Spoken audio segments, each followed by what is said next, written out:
Da City len malo. O le akako sa vali. Alo Julie and Latu. Ia, whataro whati a olua. Masia uso konga wa so ko finge dia. Ia o sio nali o le tonga e nofo I la loi. Ia mako ni usila ia fa pe o le ta ua turo suafa. Ia mariero fina ngalo. O le akako sa vali ia ono tulanga fo I pi ma ngai al fa se. Le ngai umiro kaukalo. Ia le ma ngai fo sfa funga o ka ku mo me o tata no ngai ngol laulo o iring pokalami. Fa malo le so fu manuia. Fa malo fo lau. Ile nei tu la le fia fia I pa ia ma wolungo se o tata o tinu ma sangi fia fia ka ko ke kalkala ngoa ma ka ko feo fo fukai ia I lunga o le lau ai ia tata fa so ila ngona pa maratu ia avaku au mai ia e kele ai pesenga ia e mapu ai o mapu o pe o pretu ia fo ni val mangaku mani la ngona ia e kau ai nga e fa atu po ia po I manatu o tata sa valinga ia nei aso ia le ri esele maka o kio le alofo le atua kulanga I ngā ruenga sa fia ngai e te lofo ia tu sa umata tu o le fa ko mai anga ruenga nei aso yo nisi o le fa ngā ruenga ko amaka si fipo ia le akua I lona alofa malona nga lelei ia le fo faina tu ta melo tu so fu mo va ya ko ko sila mai ia e le fa titia le alofo le atua fa ta alofa atu le ia e mua me maka kusa ia le vi ingo le atua au fa ngā ruenga o lupe fa lele o le tala le leisu ngai fa fenga nga malo le so fu manu malo fo la ya go fa ku e le ka ko spuka la me fo le a bo ko si la fia le le ya de o ska fa sala la e le o se media o ta to o le fai live ia I lunga I ma ave lunga le YouTube ai le o se fai poka la me o tele ia o ngai nei mea o kere I fa sala la o le lava ta tu te ta no fa le ainga pe ya de ko sa fa mai lunga la kala ngoa kwa o ya kala ngoma I o ko malo se fu manu malo fo la malo a fu I lau mo le lo fo maleanga le o le atua fa yo na to ta melo to so fu nei tu la le aso ia vi ia le atu me malava ia o le aso ia se lau pasenge o ke loa ia na fa le tonu la iti ia o me lava masangi do langa o le aka ko se e le e fa na me o se ka kalkalonga I ngia fiafi wo o make ia le me wa tupu po wo o loa le me le la da ai la ko ingos tu mangkua o maka upu le ia le wo mangingo maka le vai wa faida vaenga le sia vaenga wa avel tu se fa malolo stui ala wo ko ngi le sia vaenga o le fesidi o le ale me le mafo fa wala ko ingar kaini ia me ngai maka ko ye o le si me awa ke paitinga le lima awa ke paitina le lima ia pe awa te ua le lima sa fa ngaina oi ia o upu le pisi o palangi ta ua ia fa sa mo o le avel fesidi de wa va fu o fesidi de o le o lo ke ka ngoi fu anga ia fia me mala ma tuila epa ia mala audi kusa o e fa me ka ke o different type of invasion o le lalo si fa mala ku faria ka ko lo le ka kala ngoi o le ko nga invasion le fa nga america ma invasion le fa nga singa ia fa sa mo ta to ia mo me ka o le take over po se o le invasion ke le lo fa sa mo le le me a ku sa lo nga ko si la fia na le fa sa mo le invasion po le invade se me foi le le ko inga strategy fa nga ia nga a isi sina sila fia fa sa mo le invasion ia va me le aru ka ufa pala ge le lo fa sa mo ia na ia malo wola fia o lo wola fia ia e ta wo tele o le aka ko amaka mai la di media o le ta o le ola fia ka ka kala ngo o le foko manga vai fa miki le kofe inu fola u kofe o le fo malo manga yo le treason fo malo fa o fa malo si manga yo so fa that's good nga bu manga ya la o so pa fe lolo o so fa ia manga ya la fina ngalo o kere lo le si wai le lo se opole na manga ya ku finga so sofa that's another good word so sofa ai ole o so fa ia I think nga kalepe manga ya la ka ko se o so fa inga manga ya ko ke lo le se nga ole e fai si fa le tono le mera wo ele le va o America mai sia tunu o la lang ele ni ba le ang fo le al me la vale cha bole me ka ka mau ainga ia o lo fai le va o America ma ka nga ka kai mingi ba fa pu o ngi umi fo ingi o koso o le ku e maro si don ka mau ainga o le ku maro singa Lango le lalolangi. O ka ngaka la ki le export ka ngaka le mai Amerika. A kere e fika la ye. O ka mainga ka ngaka ma Amerika. Kere kusa le fa ko le upulo le invasion am. E lua ma lo la po o lalolangi o le chop le me ka kupe. Le economy le lalolangi. O Amerika masainga. Sala Amerika runga I o sainga runga I. O kungu uia lua le chop le la ko ma ainga lalolangi. O le winga la kala le fa ko le different type of invasion.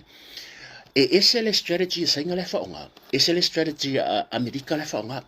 I la kilo ia mana tua le tau sanga e lua fesputo. Sa adopta i sainga le mea leo le one road, one belt. Kusala. Ole takera sainga nga fai. E la ko kere faonga le military strength. O ole kau pa pom. Kusai o le mere fai Amerika, o le whaonga Amerika le maro si anga fo ilele a oa invade sia kungu, nga le wako matang mo le maro si anga wha Amerikeri.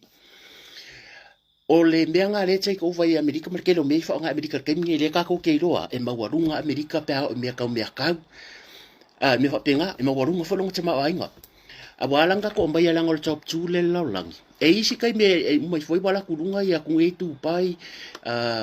isi aku le chopa de ko rua le o le invade la le fa nga por invasion na sainga e lo que le fa nga se mirket ku so le invasion na sainga le fai o le fa nga e sainga le kupi e invade ai le la lolangi fa solo mai o ya Afrika o mai New Zealand ma ko la vea fo le wo o ku sa mo vai de avo ka ngule one road one belt o le ku so le mianga fa sainga fo le mo infrastructure pese me fa penga kusa mangingo ia le la fa koi ole awala le fa ngai saina ole la ka ngoi ba ku ngai ai kia le ngo ka me kia o nga pai o ke fa mkala so o me ya ungi fiula fa funga ole tele o tamai kia o nga sainga i ngofo ya mau ole kele o ka me kia o ngai e mai ngofo ya mau ngai sainga e mai mai sainga e le koi fo ole kele o sainga e mai ngai ya o nga mama ko ma o host family kusala e make hosting international students po o fea lava isia ku laulangi e mai ka meki ko e fo o le kele o students ia mai mai senga e le umianga ngofo I e fa ka fare le umianga ngofo I e fa pisingi si re si ska meki nga saungi ia onga e mo fongo fa lunga fale e computer nga ke importing nga mai mo meu computer mo meu part computer foi ninguém o le si ken kiki nga ro wa fa langa ma ke ki fo le mai mo meu o lo o products mai sainga ko nga me foi nga madia ka ngai fa ka o le tala anga o sainga ka mingi le ko fa le ko so e fa ka nga sainga nga la ko lo ninga ku pe tanga ta sainga nga mai le ka apel la lang le la via foi ma students ngai o le ma kwa scam o le me ringi ngi e a mai ka me ki sainga ke vai lai o la mo ku pe mai malako na mai lo la ia o le le o la ku mai pulea oi polear ko inga fa nga ngar kupedea ai ko ngi senga le fulai aku ka nga ingi ya sambo ma wa ya Afrika ma wa ngi sila ile fa no fa poleongo di fiku ka sankar wai nga makua ia lua I lunga le ka nga ka fa le ngi sila o nga fa ka nga le national nga mai ka nga ka mai fafu u sa pekere si ngi sila ai fa ka nga le national nga mai ka nga ka mai fafu mai fa ka fa le ngi sila o le mena tupu kau sau solia sainga ai va ile fa kau mai sainga kero fare ai kau ngaka ro mai rent nga ko fo I dola I o ko fo I sainga ai o mai lo I le afo le lang ko e kula I melo le lepa ka hofi ko so le winga lo kala mere ta por le lo ia lo ko sa mo o ko nga invasion ese la ya awala fa nga America male awala le fa nga saina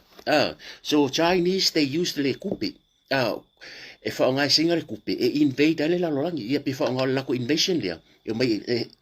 la de foi la walk sa mo o fa le lo uma singa nga inga o ke lo singa nga inga le milio nge singa e nga ka ko vai si singa nga ko a lo kupe sa mo o singa ngi e lo la ko kupe singa nga mai la ia po fe la vala ko o Pasifika ko vai ko nga me o fa lo singa e sa la nga fa ka nga singa nga la fa la ko nga o mo soft loans concessional loans nga mai le ku se e soft ia e low le interest ai e take ia se kong ye pa wal me ya ko kong le la ko vai I to tonu la vo sa mo e pei fōringa mai e whaare o ango kere o le o tu uma e kanga kai Samoa o le au kanga vai fuanga poko mingi merka nga ka wha mai o le ere me ko ke kakala i me Samoa e le whare o lori whale arupu o kere i roa paare miango wa kunga le laiva luso ya se au malo o le sainga o le whare o lore ia sa whako a ia mako tu loa e alang konga ka o le whare o lo sta mari o le mako i kumaro o kikau ainga i fo e leo koe rani ngar ka mari rea o la wa rani le sainga a o ye unga o le tele lau whale o loi kako vai Samoa o lai rani sainga e kauke ave ese ale mafo me fo le kauke racist o fea ko ngi kanga ka makupe manga kua e ka kaunga malanga aku kanga kai Samoa e ar watu masanga kingo i kupe e mawhai inga issue ia ile mo le meo le resident visa ia pen whainga sikisengi a ole awala le whaonga koe kanga kangi kauke re iloa le lai waku e manuva aku lako awala e wakele whare o lo Samoa o le peila o le mea ngaru whako o le ase kako kilo i le maka upu e feo lolo ar whainga re la vea i whangi usila ko i kiki ale se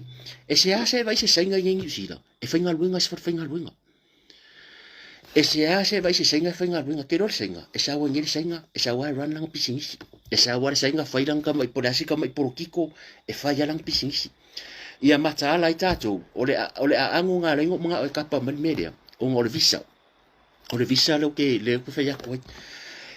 e kasi ale o sainga e makoi e nga o ngā isua pe avengi ku pe kanga kangi reo aku Samoa e le umianga pingi e kambanga whaakau ku se e whaongare ku pe e kau ke o makoi sui ale le ia fōringo Samoa le tupu Pasifika le kupu Pasifika mai vai wa malia i ai foi wa malia Cook Island e ave ese lako passport mangi usila le fai a feu kanga inga aya wa sainga le lako kuin ma sainga o ngai mafu mo o fai unga tai ia o le melanga fa koe ka kumakalai o Amerika e fa nga le malo sele o le ami o Amerika o le ami ya fa nga pomo le va le va ka va mo me foi o warship mo navy ship wa ka nga me o sainga le fa penga e se pinginga mai sainga e mongo mari e mai ya wa vai le o lai ave ka ko students ave sainga fa o ngai ala mo students a sainga la o mai ngi sila e fa o ngai e o mai le lo ma sengang a okupe yo mai makamaki yo e fa finge sainga sama ko ngufo ngai sau fa finge ngai ma ko ngufo e kausanga ako a ngufo long ko ru malanga pepe sainga kiroi ngufo ma ngai ngufo bari kongi ngamako aku a ngai fa finge sainga ngamako aku Samoa ke zalo aku vai yakai le lua fesfur varu sa ile ngari sainga ngamai o mai mako ngufo ko fo ka maro sainga a ngufo fa finge i mako aku sa mo Christmas mako aku ro dengo fa koi e vai ela ku fa finge ngai vai mo mersi Afrika ngai u ka pe ka aku mako i ofo fa finge but wow that's for me yam this is Afrika la ku fa finge kilo mo le la nga pa fo le ka ai pa uringi be fo le ka ko la nga pa mako i ofo so le ka pang manga ngor fa finge o si ke me kara ngor ke fo mako i ofo fa finge ka ma ai ngo sa mo i menga ia le la wo mo le vango le la fa ko la nga fa solo ka ko paroka lo fa solo meia o i lava tai o i lava meia ia ka ko kilo i awala i fa nga ya tunu nei invade ile la lolangi ia all kind of invasion that big countries they now use invade ka ku la ka ku fungo fuka aku va ngi sila e se asa vai se senga fa ka back and save Paul New World e fale e supermarket kia senga pela e le supermarket ki le ile ya mako i e masinga ko fa ka i ma Wellington ai ke le ngi sila ke vai o supermarket kia senga e se kanga ka e unga a ke vai fala la kokong le kure mo me ka sosi tomato sauce not tomato sauce mo me soy sauce kwa eva aide ye se le ilo ka ku ye fafu ma Amerika maskari e kasi se mo se faka fo de e ko ki se la ko nga sosi ye e kasi ale sosi ilo ka ko sa mo nga soy sauce soy sauce fo le por black sauce soy sauce de ka ko e aru ko fale ya senga ye ngi e ke makua i ele mala ke fiu va ai e so uma me e kele la ko products fo i e mai senga ko fa ka wa senga ya vai ku mu Samoa e ku mu ma o e ku mu para langi fa ya e alu New World e se le mo mai la kala medi o le typing i masengo wa so le se ke ve ke la ko ku mu ka le venga sa vadi e ke nem fai sa vari ko ngole me so e o ia ola au e ke ala ko ke vai si product ke va ko pengi ni fongi po se i a fo se ui a mo ngi fo la fa o le wingo lo kala se me lo ka alo sa mo le va ko visa le so o le fa mangaku o le fa manatu ni si ta i wale ka ko o le e ka kaunga ave ese e kaunga ave ese visa le e ka siar pa ingaku o le kako kala ku por kako GDP la yai mare fa ko a 1.2 million e pe ia mea fu le similion ia sainga nga wa ko sa mo nga la ko sa mo fa ka uma mela a le boka ko ro le leia le vai inga o se o tata tunu o kupe a le ko vai par mingi a le nga mo mai kala mai fiki ka i masu wafi ia e fa ma ngia mai o kala nga ma kala ngoi ku fo ma le uso o ko version ke ngi o la fa ka ri pa lo ko a fiki ku ka i masu wafi i ko kongo bank account la vai nga i ko kongo par mingi se la vai ngi kongo par mingi le wo isi le la fa koi e o fo le mere tang fa ko se ka ku maru e ki nga la banga ku fa fu aku i paelo ku fa fu aku me ia va ku mbo me fa pe e le mari dia lo ko sa mo le anga fu e le o mala malama le se tata tunu i le sa o lo ko nga la ye ka ku e ke mo i le so aku e ke mo i lo fa ngua e le ko ko ngia pe ke ka angu wa mo le va yaso ke le fe au e fu di lo fa ngua o atu nu nei e ko kong ya fangua pe mokulo fale po le a faisa pisingisi po o e ke milio ngengi sila e ko kong ya le rate no fangua e milio ngengi sila ai le fa pe furi ele len e ko kong ya le rate fangua le e o ki ale milio ngengi e ko kong ya le rate no fangua a ta to sambo ku so sa lo konga le ko fe ya koi le nga yele siske por ka komia o le ka ko tala le fai living a good life it's not about money o le ola fia malo ola si olanga le lei. It's not about, money is not everything. E le o mea umar kupi. O ngai misi a kako, ngi ki ukako se e aku. Al mea ngai kulanga i senga. E whai ngō fie ia. Ia mako ia ngai wako tiki lua chaina chaundawa ia o i Botany ma o ia Beach Haven ia. E kera kunga. Ia mo pēnga o senga. O kei roa fwoi e chaina chaun i Amerika, ke whapēnga o skaria bar kera kunga. Ia ngā wuko wa ai ia. Ke rope o mai fonga si usenga ia wa ngawa amaka inga kere ia le foi ke e senga le nga ku por fala bla ai foi o liu toa e poi ia o fai ke nga ia le nga si o ka ko kama ia ku e fa ko akasi ke si mare ro pidiona le tala le chupe asa mora ia e ka si al mingo inga se o pidio ngera i senga ile o kala ngongi o la kala ngoi trillions ele o kala ngongi ni pidio o la kala ngoi trillions ia pidio ngia senga la ia so e pe al faka unga le pe al faka unga le o le fangu so si faka unga le senga nga sa mo o le ye le vai ngo se tata tunu le boka ko va ai e ki nga lava nga fai aku ia mea e le mari di lava loto tangata e ki le ko ka kilo ia la foku ku pe le mari le loko ava ko le malo ia mea le mari di loko fai aku le afo tongi aku pilia o nga fanga e le mari di lava loto tangata le anga se o le tele o tangata le se i longa ke ese mai masamo fa ko e ka malama fo ko e ka malama ia le msa plenty ia China town yes on mo ko ke le ia le ka ki ka ia isi kai a se ba se ta tu nu ngi ke wa lu lu ko ia sa nga ia le ka ka no se ko a ole saunga le sa fo ngi ia ngi ke ko ifu ko ifu pu ro wa ko langa le o ke ro pala me wala nga ka ko mana tu fa pe ia sa or kala le kamale ku kuila ma ape o le kamanga moi manga ku ngak langa o le kala fa ile mako ku malo manga ku ro ngo o a moi ma anga o le maoka le ku mo ma anga mangu o sala ma diem vai ko ela mungu o le maoka la le kamale moi manga ku ngak o le kamale nga moi manga ku ngak ya o moi ma au ngal nge make a malo esa o se au mal maro ya vai ke rua fiu vai o kala lo fa ku e le menga e ka ke ngofo nge o loka ma fa o loka ma fa le pe a se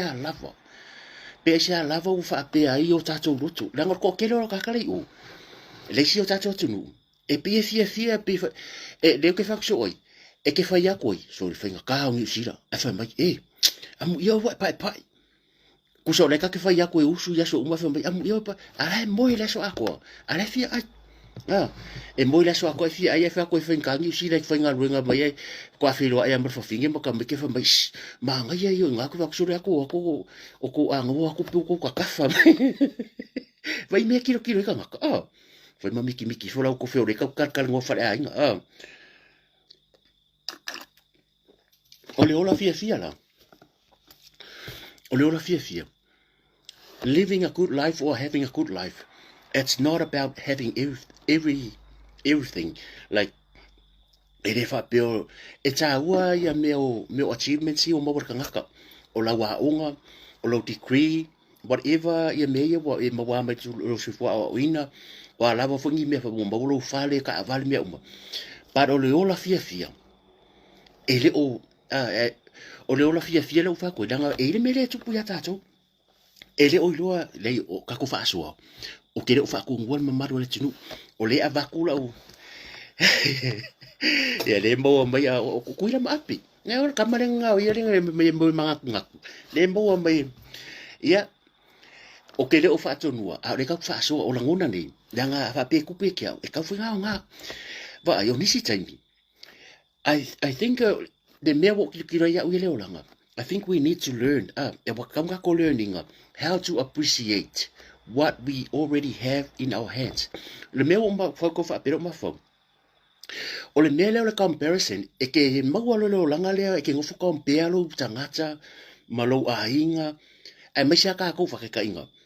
Sa kako a onga primary school. O sa CDC lia primary school ai umai funga. Wai leo kako koe whikawi. Wa va ai mai pe wa ese le levo va pe wa manu ia les ile a wa ese wa ko ma el fo wi de fero ide si wa ngo fo ma compare a maka longa ko ya pe wa ko chop ila lo pe wa lo self esteem wa e re manga a kia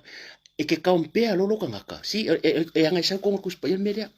o lo comparison e ma fuenga sau e alo e lo self esteem o nga e re fie ro le kia a le live a le o lo wola fie e mafua mai le pa lengi balance your e comfort pa lengi low well being o low well being e ka wa lo mafau ia lava langa e le lo anga fai low well being e kupula me kupu e va venga i ka se au fai unga fai ya fai unga fai fo le wa o ke le pula so mka langa o mede a ta u fa pa lengi lo so fu ma lo ina ma lo mafau e fai e ya fai unga po le kelo kai me se ka ku fai unga o le taimi wa ma fu ba what is what can compare fu o le ki a ko le lo langa ngi one day we all gonna leave this world behind le aso e ka fio ki ai sooner or later we don't know wa ye ka ko plan for next year wa ka ko plan mo isi ka usanga a le mea mo ia wa ngalo ya ka ko ngaka ko appreciating le e a le atu o le ola le amai o le ola le e le amai e lau ko inga le amai lau faisi awe le amai e lau ngā ruenga e le whakaua iau saving le bank e le mawhainga e mawan me rea ko sa la lua ve vesi o tātou mawhau whapea ma ngai a whiwhaisi au kāra whapea whiwhai me rea whiau sa mo e whaisi wharfunga wharifia e le a kei ro ngau a makanga pio ra pale stress ya ki o ya because ro ka umpea lo mawhau his tangata e is kanga kai le faya ongol fa pe lo kompe a ye ya kanga ka la sa u pisen be fole la inspire o isen be fole e a makalonga e fa penga e nga makalonga sa lo fa anu anga ya ki oi a wangalo ki oi ka ngo fi appreciate me la ki o me nga e sera skai o la ka vale le fa iso la ka vale makunga ruenga wa uma ko nga kala ka fa me a me furu fa fola ka vale e o al maku fare fa va afa apea o leu te fia ula ka avari pe para fafu o lau ke fia ya o lau wa umang kukongi la ka avari le fa pera fa ku umang kukongi o lau ke fia ya uya so o la me wa la what's bothering you ila ka avari wa ele sa o lokoi wa le sa o lokoi kanga ka iskanga ka makonga luenga a la o ke fia ila ka avari whatever makes you happy don't you ever allow anyone's opinion langai ia e fia oi menga ke fia a wo ke fa ka wa fu menga fa koi o isi kanga ka fa mai ia fa mai kanga ka se vela ka avare le furu I don't care ia ke oi I don't care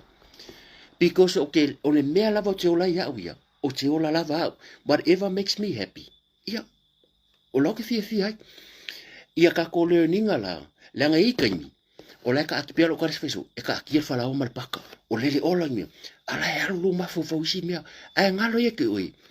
you worry too much about everything but some bodies le ir ka ka le ko ngole ole le tonu fa le mai or life fight for her or his life. Life fight for his life. Asia, cancer. La ver ka avali. La ir ka ngakare o le fale mai kai mingai miro moa ya ma kong Sila Auckland po fia lava. Or life fights for his life.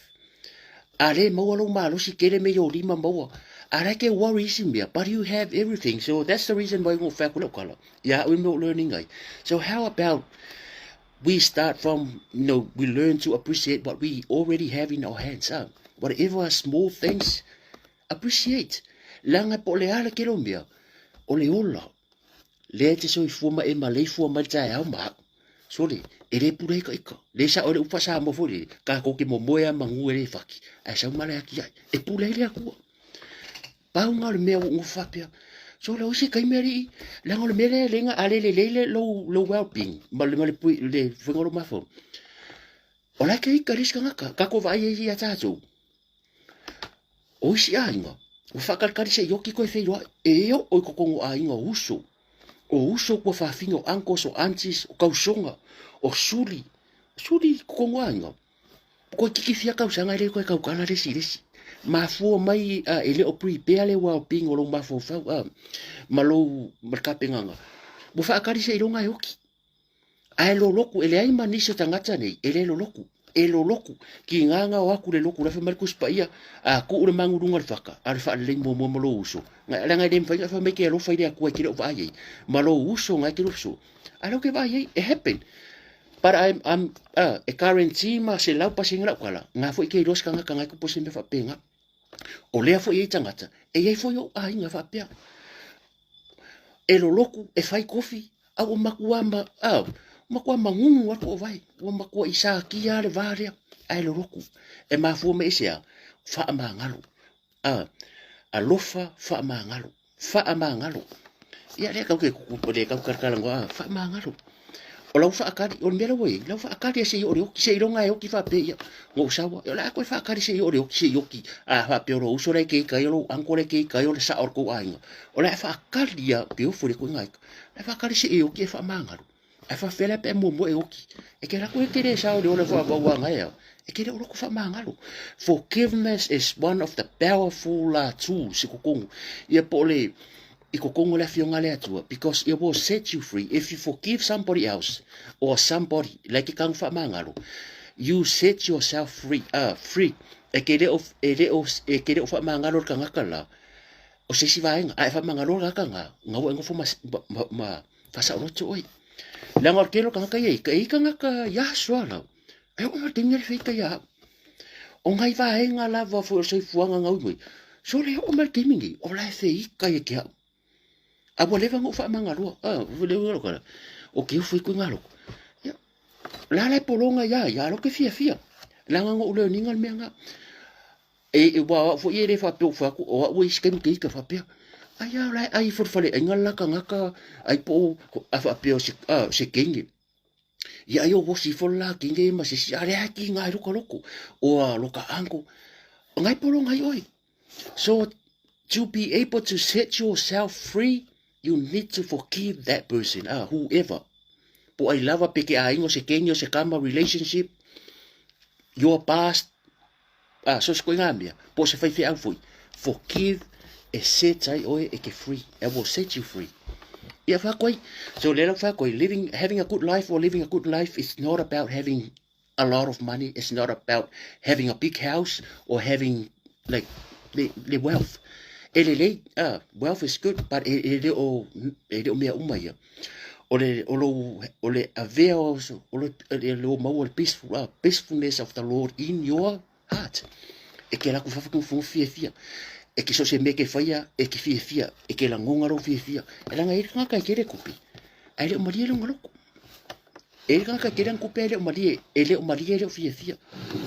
lo ke lo e le fa ku ka ke aka wa i mo meo ka celebrities le o ya melika ka fu movie stars ma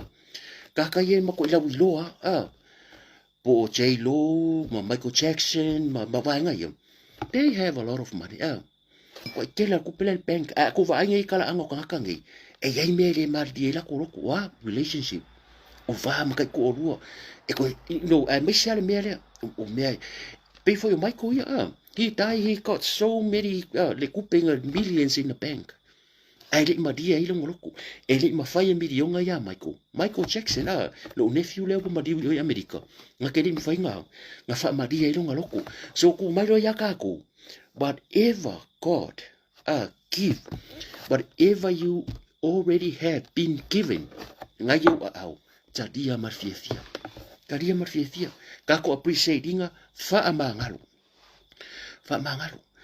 langol o ka o ye ke on mele langol leva ke ngo sa ko ngolo ku mo gola mai sa mo va ya mele so le uso ku fa finge wa inga o sa o o sa mo nga le kwa ku sela wa fika ngaka o sa mo le inga uso o le makware wa fa mangalo ko ile lo fa mangalo yo le winga la kala o le fa ka ria si sa vala a nga la kulea o si fa ka si yoki ya la me fai o isi foi bo o le oki nga fia apia nga le manga o ase ya te vai me ka wa apia se upu me foi le nga sa fa mai ya me rengo fa ko vai la bo o ki ka ngaka stio ala e ka avea le burden male le fa manga ke ro me le fa manga lo ma kwa le nga e nga sa lo le fa wo ki ye se sa fa yo kala la kulola ia le mo ya ma ko fafu kusa lai fai le lo fa pe o woki o lai fai mo ma o lai ka ngi sit fingem ko maki mangi sia lo fo ke kia ele la ku lo ko mo o le hol me lai fai me ai se fo manuia mango ti a se uso o le le alo so na e ku pu kele la ngi me nga kusa lai fai lo ka o ki o ele la ku le lo ai mo le hol lai fai me ai nga umanga ai sa ala wa kangu ka ikala wo ka vivi I fo mareari ala wa fai kala pa me ia langa lo uso le o lo ka sengi le o le ka mikira lo makongu o ka mikira lo mako ai o le fia poko ia pa mai o le mafu yo me ai o ngasa ta ko fo ia wa manku o le me kasi la le vai nga le ma wai marisia vai nga mako ni fa fu soli ka ko wo fai poi ponga se yo le ya ri fa sa me le fai le lo se I mare le loko fai poi ponga nga ore le ho le mera fai me ai e ado se mariu a fio le fare sa le ale ai mori mau makala anga le mera ku pongi sorry o isi kanga kaka ke le vai le loko a ka kera ku ngara sa mare ho longo winga kasi el menga sa wai ngala ko a mauki aka kia la ta kia wa le lopo o lua le maruru le la o nge foi kala lo waso ia o makai foi e va peola kanga ruenga mo o la waku o le sika ngaka ia o le so kongwa le wala ko e va kurisi er fa fenga lunga la ko ya o langa la unga lo kamari usa la fe ka ngi sit fa finge ma ka makia la fa ngongo lo wa ma fa wa ma ko menyo mari fa fu e ka ka fa fenga lunga ko va kusi ya lofa o le ka le sia ku so le aso le vai awange sa se o ko ya kula fari sa nga sa se sia o me sanga la unga mo mori mai o lo waso fa palangi o lo waso fa finka food English me ingilisi me o lo waso awange ka fa se si ma o nga sa fa pembai ka ku le la walo ke ku fa de le la ku ko o le aso skamo natu awa e fa sa le o manga kusi le la wili e sa se o le mea ia ngala ku vola ia o le sia ke le mea la ku mo vola nga pusa e lengi malanga pusa pisu po do kaso ala wo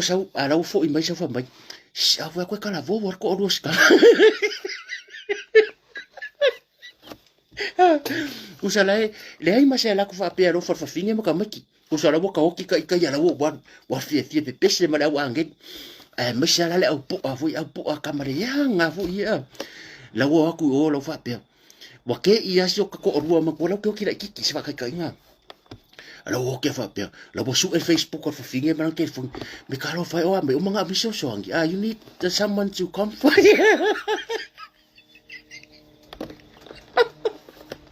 le anga yo la le anga ya vai le ulo ma kare o nga yo ku fa finge ya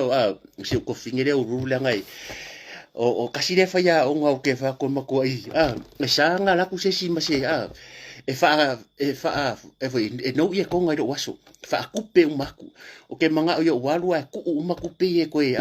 ko ke wo lo ma ku ai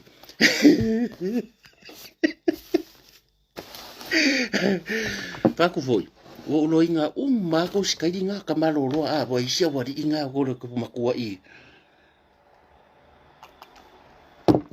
yo la ri ka ngo ka ika o la ri ka ngo ka ika ala wo o le wake ia wa meri mas fa fingi mai se me o ke wa koi ala le o lo ko ro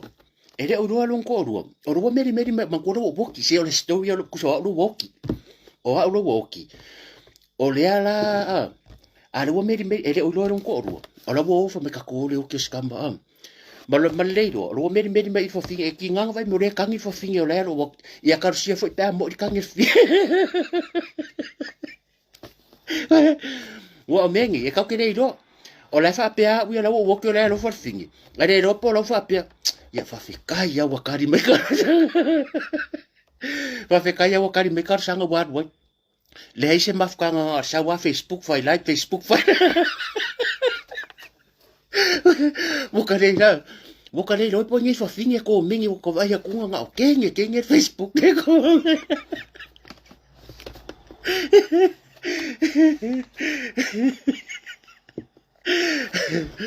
Vele o kala lava ia kala vai mare usunga ia me tupu soi fuanga o keiro ia nga lava nga ko fa mar fa utanga ia kala kapkari e peango fa yaku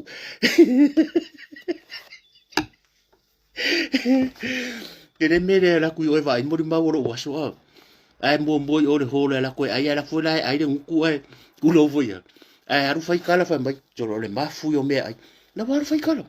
mai se vai a fai live mai ia longo vinga de se insuo longo vinga se fa finge o so me maresi kenge de o da ula de o so ko sa mo ko tsa sinta yo nga yo ke ya vai ma ko ya ku sa le fa pe ala ko ya ai la ai ki le e ma ko mai ke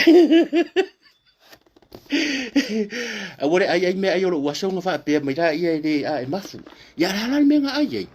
la me nga ai me ai nga ma waso e lengi fia o mo se e lengi waso alo fa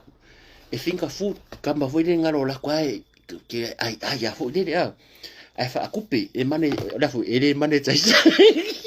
ele pa le mane tria mane tsa la lo e fa YouTube le fa nga lo waso e mane tsa ku se fua le lo wai le ke le ke ku singa ko ia ka ko fa se e mai lo de maka upu ia ko ingo stu ole ino fa la kala awate aya tulo don't buy that okay buy tinga le hen nga fa fa ngai oi masani ya ti bo si bo so le deila tu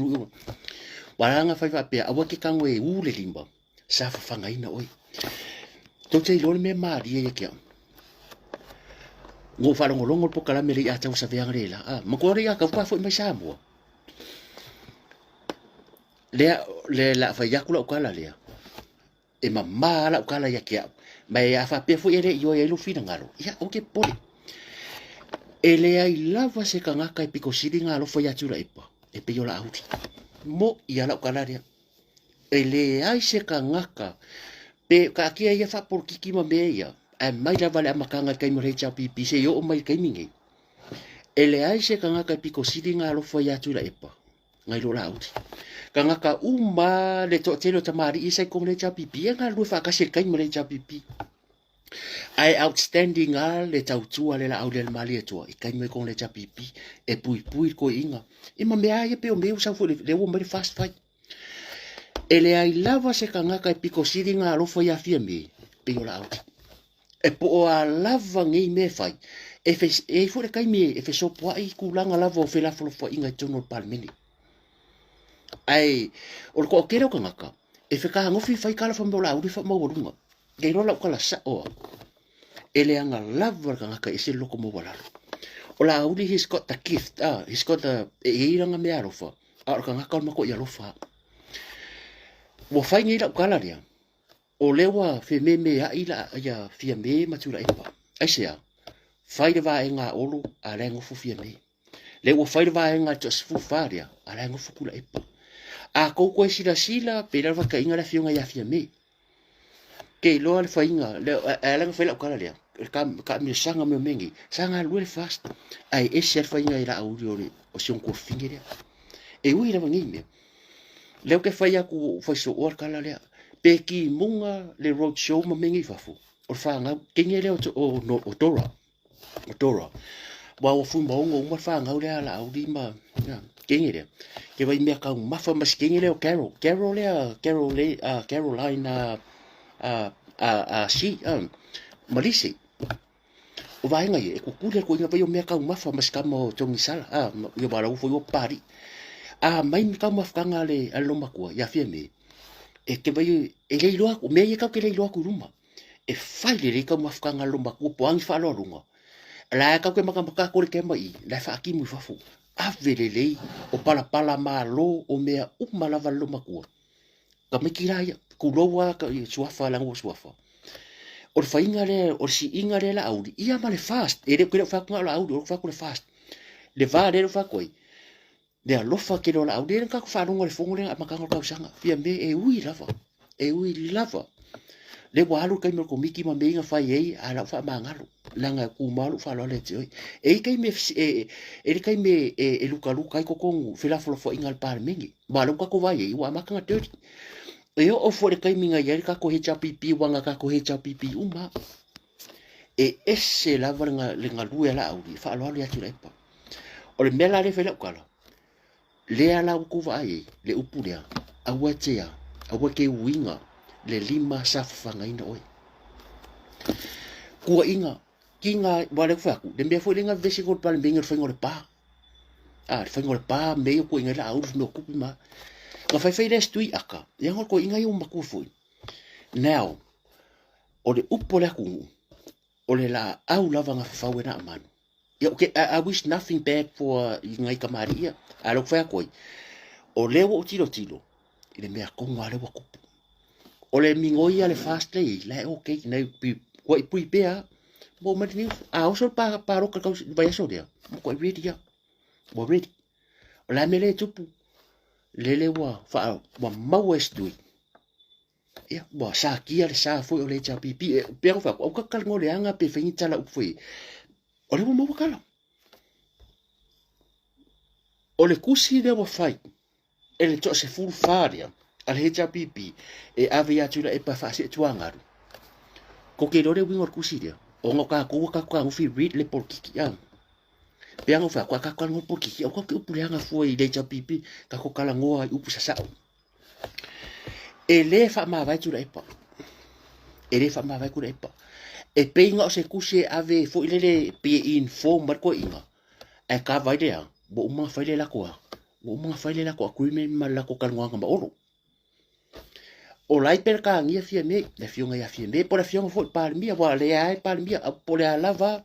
pe al upu manga ya upu nga mai le fo fa long ko ngi lai va siata o fai vai malai o ha upu la ngo sua fo ai nga pe fo a vere nga na fa lo ke e puda o ya o ke de la yo a lo ko va kuriaka e le leanga se leanga por ki kia ia pe ke le fesa fa henga e le ai se me leanga le ala e mo kur fast le ka fa longo le pa ki o lo le fai le wo mai i fa ngale a tu le pa ai la fo ile pa ki vo le lo le o le tu mo ma pule la fionga ya mo yo ya por fion fa funki e o fe si denga ku e fa ma vai tu le pa kari kongu mai oko e le fa ma vai ku le pa va ka ko vai mo por kiki man nga yo mai le nga o le tua e ia le kai milo wa ka ko ngo masa salongo wa le fa pe fo me fa ko o ia ko fa fo ie e le atua le loko kula e pa la ko le fa kula fa pe mai ka se la kala kula e pa le wa ro kula e pa mo fa ulang va nga o le interview mo mbula kula e pre fa mai tv ka si ko sia ko lela ma lengo si ma kula e pa fa ya fa nga paruka o le mea mo ia e le ko popone stui pe sa pere ko sa o le kadi o le melia mai loa uma sa mo e koe fai o le whainga paruka e makua i maroa ia le fast e pingi ia le fast o vale pe a fai se whainga paruka fau nge ia e se male general election a koe fai se o le la ngofo stu fa mai a ba lo fa ku fia me lo fa le tio o kura e pa o le vo matua o la fika kura e pa pe a ma le ka ke ro a fu ya winga fa por ki ko inga fa penga o la nga interview le ngo vai ko mai a fai fo nga me a ya la mala a fai wa fai fo nga pa lo ko la wa ma war ko inga o le wa o ro kon fai nga me fa o le winga la kala ya wa ye a fai ngi fa pero ma la ngai po a me le anga a tula e pon fai ala auri po a fo ingi me lava e la ngonga kula e parka ka ngaru fa ya mo ya la nga ko ka so fo o tula e pa mo yo por kiki ai lo o ka ko o ka e o fo ya po a ngi me fo de e ke me tisi vai o e lo lava ma fo fa yo mind tisi e tisi vai o me ai lo ale le fast food tau sanga ria ia le wa ka ko sfu mo ko pula auri ma o se vale ko sfu e lo le atu le pa e le la kiki le saor ka maola auri ilan sa varinga fa por kiki e le la kiki ingo ma vai aku e le la kiki le saor auri ilan sa varinga fa por kiki le ala wo mar kai mingi o ka ngaka uma inga pe fo ringa me alo lo far ko inga now lo kilo kula epa the true colors of this o la to uma ya la ngolo o le arena por kiki o ke lo fa kula le anga uma le wo sila tula epa le ka mo ia rofa le fo wo sila fia me le wo sila fia me ko ke pa ki wala ngola audi le ing e le ing mo le lo la ia ngol fia me e tau ma fale waina mai sa fia pio le kampangi dia ko koi ia ngo sila le alofa dia ba wala ka sa alofa ia fia me nga la le o ke le fa ku ka ki le luas furu o lo ke kala ngo ko la so ta ku lo wa luas furu nga e o ke ya o ko pa ora ka ngalo fa fi me e moni alo ngalo fa mar ko ro spuru de nga la o kuila epa e mako ia lofa e ui e ke me fela fla e ilanga ku kuia o por ko inga iskai le ngai u kan kula epa a ve fam sinunga ko ho se la mbori yang anga fa maungia a e ke mingere lo po fa sia e le la po fa son fa lo e ko pal mengi ai ui ia me ko se la mbori yang nga maroro lauri ka serkala lauri o kere suua kuda e pamana maro langa ile ongi la ko kupi le la ko kongi over man milion ke si sala un fa ya fa mangalo ba ila ko ngalo ko dia le ai o mal kemi mo ka ro langa la ngonga ko inga mo makua ke do foi la fa tu e fa na o le fa nga kuda e pa ya ka mai ya ka mai mo halo ma tu lo foi wa uswa fa foi ya sio aka mai ke do foi la fa tu ko fa ku le ko nga ye ya ai o ngi manga ya o ka manga ku la ku alo fa ku le ka ko lo mo ya ka nga ro fa ya tu la bo fa nga mo fo yenga fa we nga sa ku la ipa fa fo ko ku sa mo ko o le fa le cha pi ve se ku la ipa o la au li lava nga ka pe i le varia kulo wa tu lo wa po fa nga ka mo ko fa nga malanga mo ku la ipa fa fo ngo fa fo ko e ma va nga ye e fa mara lo tu lepa ala fon fe kala la o la auli la van ko la lo lenga ma fo ngare ku ai o nga wa sungu i ar ka war ko inga leng fa ma vai lo la because he's got no other option uma ma fam singo ma lo le su a ko mai fo fon ko miki leng fa ma vai ai u yenga ka ko me e ka ser kala angale areos fa ia e kula e parauri e ka kai ka ngola auri fa me se me ko ngor ko inga pi ka. But now en ayoi o le nganga o le tua la move la en ayoi e fa ko aku mala au fa se kala ingo wo so fa e ko tula epa a ronga loko mo ia o la au ka kai rofa o ka iro i ngiska nga ka boris ka nga ka o fa mai fai kala foi ai vai aku ngor o la au ka ka le lelang ka kwala nga fa pe iro ka nga ka o ska ka fude e o le fa pe nga ka o le mako i le ya e mako loko mo la lo alofa e fia nga ko ke vai o ai ka mai kia vai le ken kiki lo mako o ke le meri mo ka nga ko ken kiki o se mako i farsela le nga fa ko long kinga o le pa ki ke lango e pu ko ko sa me tela no la no ile na la huli la mo fast e vai o le wa yai le ai o ne generation mangia nga kupulanga o le polokiki le o le ka ku fakari o le ai o le asikai me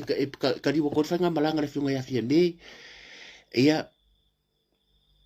o le ka ki mangi me o lo ka ko nga stui nga la o miki le nga fai nga ka di ko nga mo fa ma vai fia me e wi me o mangi wa ke le ya le me bo ka ke le nga su le ia sa fa pe aka ko ngol fast le fa ngre ai la o le wa sero le fast lo se fu a le foi la wa vai lo ke ngi fi me le wa vai lo ke ngi ku la epa a le ko al fast o lo mi ngoi ka ko a ru le skala a ru ko me le wa i pe ngo fa ku e nga yo me le tu le la ko aka ku a ru fi me yo malanga di fongo dia e ngo fo ma fa hiro ia avi o e fa ko fa me ku la epa ia a fa foi ia me ko me nga ba si le lo fa paroka o nga wo lo ku la epa o le wa mo plenan kamaya fa maroro ia e or karinga le la sekil fast e nga yoi me se fa ku foi o mea manga fa ka ko longa e mi ngoi ma dia me le di e le mo se man wi o le fast e le o se man wi o le cha pipi mo le man wi o sa mbo ai sia le nga o le ka kalu le fa nga le tua o le malo nga valo ia le fa me diska ka mer ka ko maro se mario ka mer ko longa o te le por foi e o me o malo sa mo le valo ia vo menga valo ia le iku seuri e ka fa ko mingo vai ko ale wa ko ma ko ka se vo va ke le fo fa ke di siang vo va ke le fa ke di siang o le malo na valo ia na fanua e le se ka ko nga ia e maka le history la lang ke msalo ke lo iska ngaka nga i lo fai ka ke ngese i lo fai ka fa dinga ke ya wo e se fai ngolo fa lo ai ke le mala malama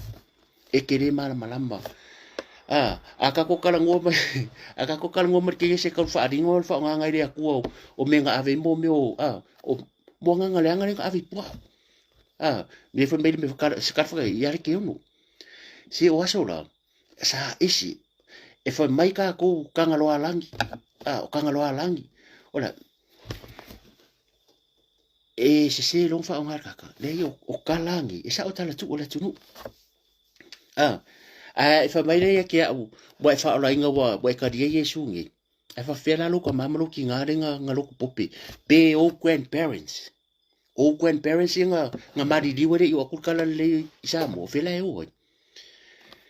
o le foka ilo ngi me ka ora o le pulo wale le fa o le foka ilo ngi ya me le ka o ikalisha ma me ya o le kusimo mo ko spa ya sa o ko e ka le sia which mean call at once o le foka ilo mar ko ke dingi mai la tu le su kulo wala fa nga le tu o le wa fa mai o me nga balo ia i ku me a fa fiela lo ko mamlo ki nga mo ku a ku a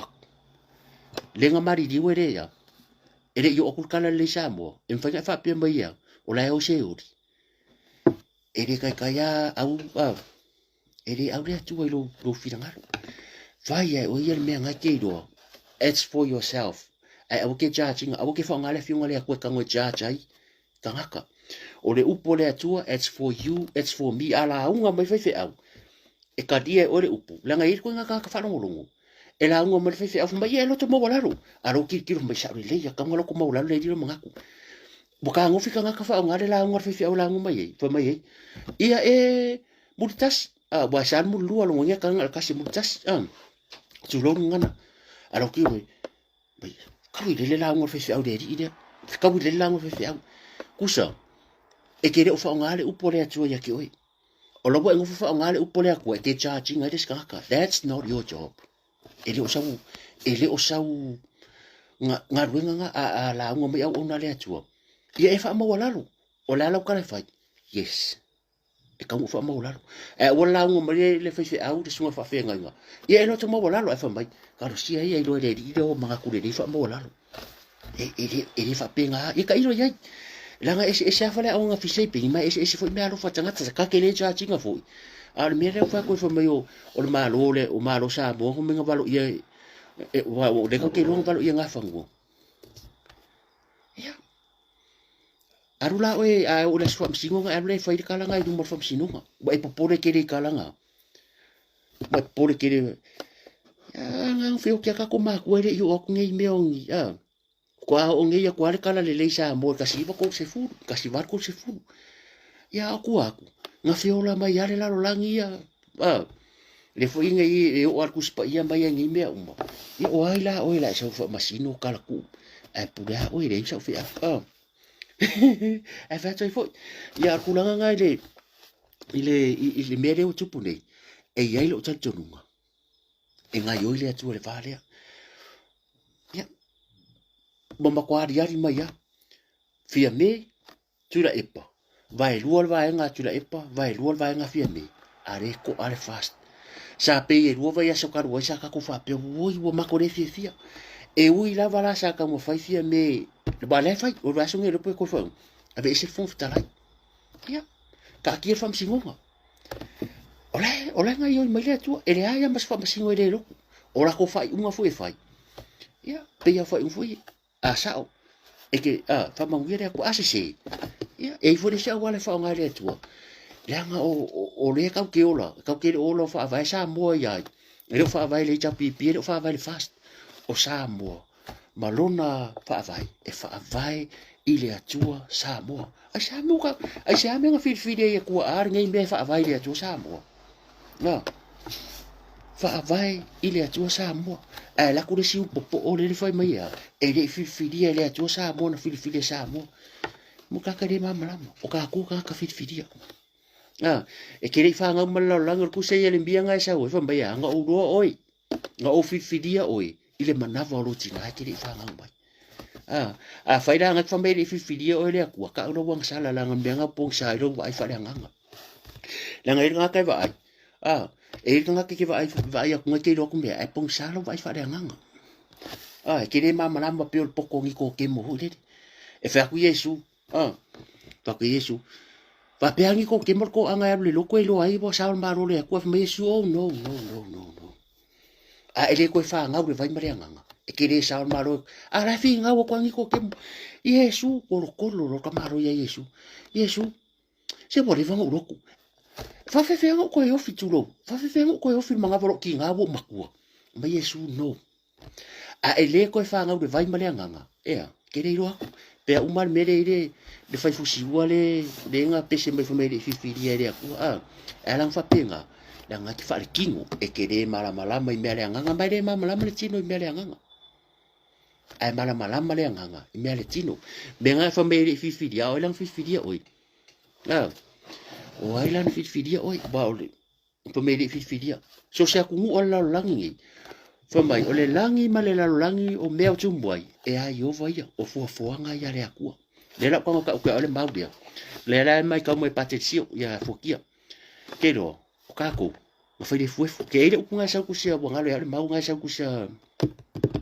Isaia kero oi e wa imale o ngaka fi ai fi ai le ngaka le fuefu o le ngaka fi ai le fuefu ai se nga e makembo mo le maunga o ngaka fi ai le fuefu ai fa merkala ku spa ia o tatou ma fai le fuefu kasi al mere mingo o e mau ole a manga va ola le tu me foi nga fa pe o lo so ko avel manga va dia le ko fa ko ala marka au appreciate le manga va dia e ko foi ala fa be fa fiau o le fuefu i le fuefu ko foi ala ki le fuefu ale manga va le fuefu dia e ko foi ila e luana me a ile tu singa fa me ke ai le fuefu nga sa ku se ise bon ngalo le ya e fi a sa kan ile ko le pepelo e fi das ya da a ile manga sa ku se ise fa mai e wa i mai ki Apollo e fia ai ki Apollo le fufu e le mama la mo fole ka pe ka mo far ki ngolo ngol kala le ki Apollo a fa pe o nga fa le fufu o nga wenga ki Apollo le sa fia ai ka ngaka because o langa menga sa nga oi fasi fa mo kia me Yesu ngo sa yo ko mo le ola mai ma wa ti de la fa ia e fa ngo fi e yo le me e ya ka ko nga lo ya area e pulo mo fa le nga pe al meringa kire me penga ya ka fa mo le aku fa mo le aku so mai wa dise si ako ko le fo ku silo di mari mo ya le fo ka kire ako ko ale wingola ko la mo me upula la fo e ka ko ke lo ai le fa tawo o me wa mai le tu yo lima ka yao ka ko kire lo tomorrow le se promise o ka yao o ngei appreciate ai la ke moe la ku songi songi ka mai ki lo songi lo to lua e fa pe foi ke cinco ya talo le atua Yesu ya sau ka moe sau pui ya ia wa ke lo pe ale mi se so ka ku pe ke lo pe ko isi ko era me ka ya io le winga ngalo kala i ka ku fa masangi ia mea nga ia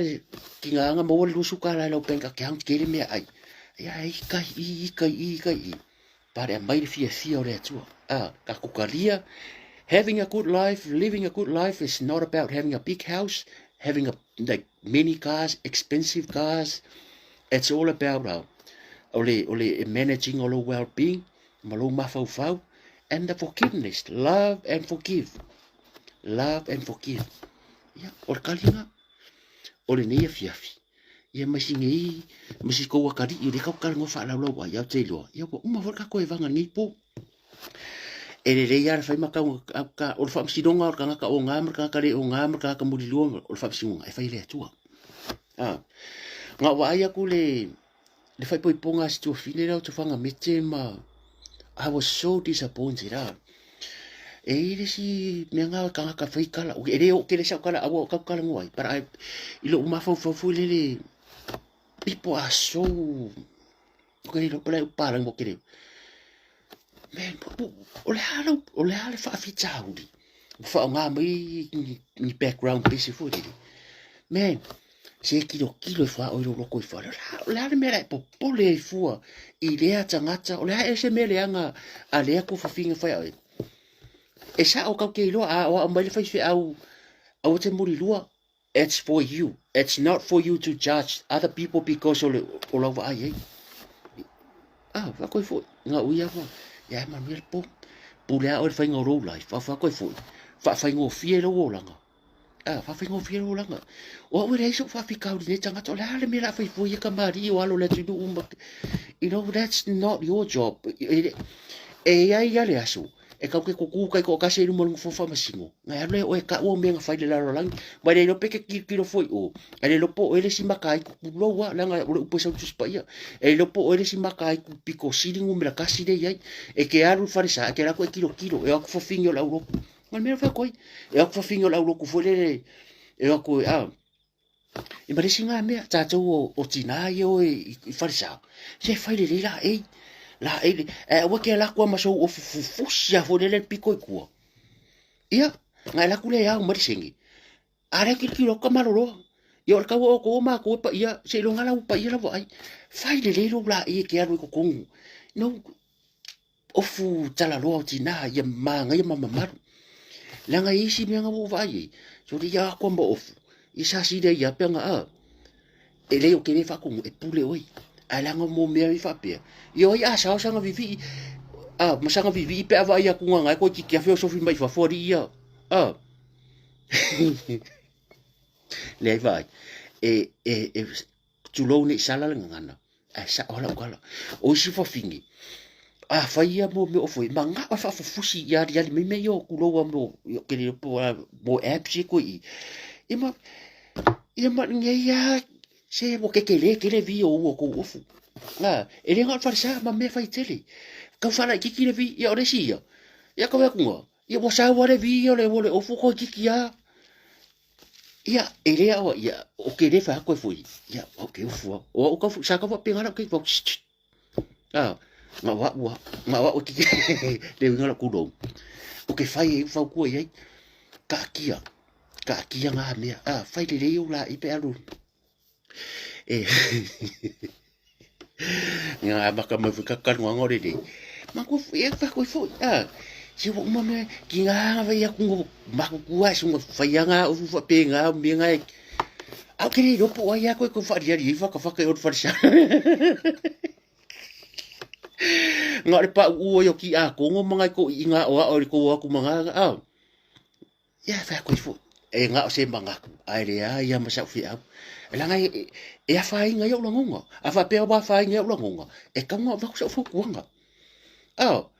lo mat ya ko on mala va le la ku fa inga va ma so tai ta Yo mala farili. La ke masau. Ala meringa fai fa fingen bere a fase tai te ki nga la valo nga sai so fulu. Ala ko fai e fu tai te ngumela ungo. Oh. Inga sa varia ku leo. Ma kwa fare ko ngua. Ala ke sa vari. Ora manga kula o sa vari bo ingi bako. Ora ya fa inga ira mako ya ka. Eh. Wo ma ka ko va mangu ya no.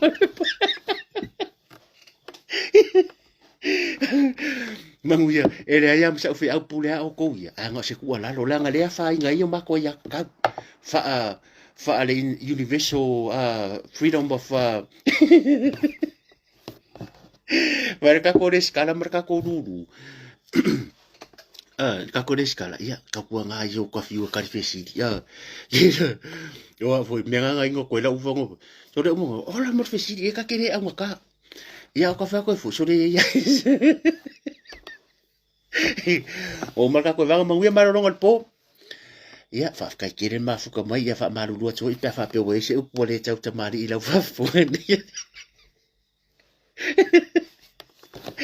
Ia la fu ia ngule inga e po tsari tau tai ale a to ia ro na sa ia se fa no nga una wa fi fu ma to ia ta tau nei vai nga ia tawan fa le to se to ma to languna ia e pu le o ia le ma se fi au. Ka ki tiano. E le ai sa fi au. Ai le fu sa fi.